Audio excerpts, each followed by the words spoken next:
សូមស្វាគមន៍មកកាន់ Channel D-Rod Cooking ថ្ងៃនេះ Channel យើងខ្ញុំមានមុខម្ហូបញាំប៉ាតេបង្ហាញលោកអ្នកគ្រឿងផ្សំមានសាច់ប៉ាតេត្រសក់ប៉េងប៉ោះខ្ទឹមបារាំងការ៉ុតជីរណាសាច់ជ្រូកចិញ្ច្រាំខ្ទឹមក្រហមម្ទេសស្ករសប៊ីចេងទឹកក្រូចឆ្មាទឹកត្រីចាចំណែកចានទូចនេះគឺស្ករសអំបិលប៊ីចេងយើងសម្រាប់ដាក់ស្ងោរសាច់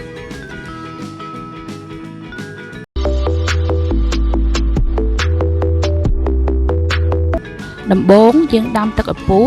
បន្ទាប់មកយើងចាប់ផ្ដើមដាក់សាច់ជ្រូកចិញ្ច្រាំចូល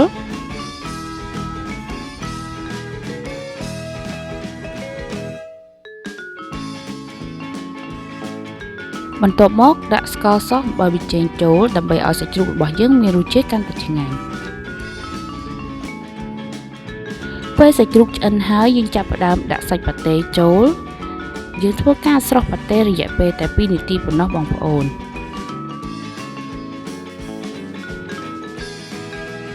បន្ទាប់មកយើងធ្វើការស្រង់ចេញដើម្បីទុកឲ្យត្រជាក់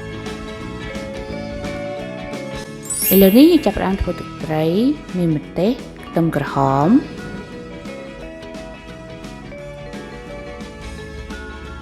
បន្ទាប់មកដាក់ការ៉ុតចូល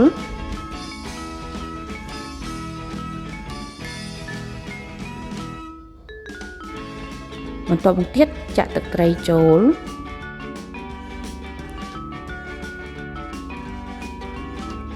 ស្ករសនិងប៊ីចេង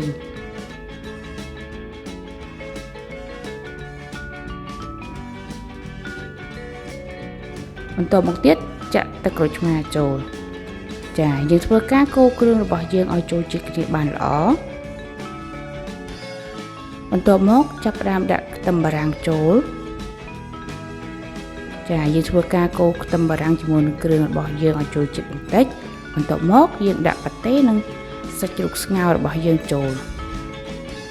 ចាបន្ទាប់មកទៀតចាប់ផ្ដើមដាក់បន្លែចូលមានប៉េងប៉ោះជីរណានិងត្រសក់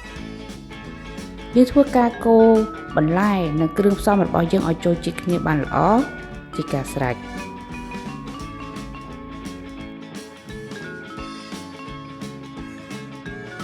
នៅពេលនេះមុខម្ហូបញាំប៉ាតេរបស់យើងបានរួចរាល់សូមចុច Subscribe និងសញ្ញារូបកណ្ដឹងដើម្បីទទួលបានវីដេអូថ្មីៗពី Channel យើងខ្ញុំ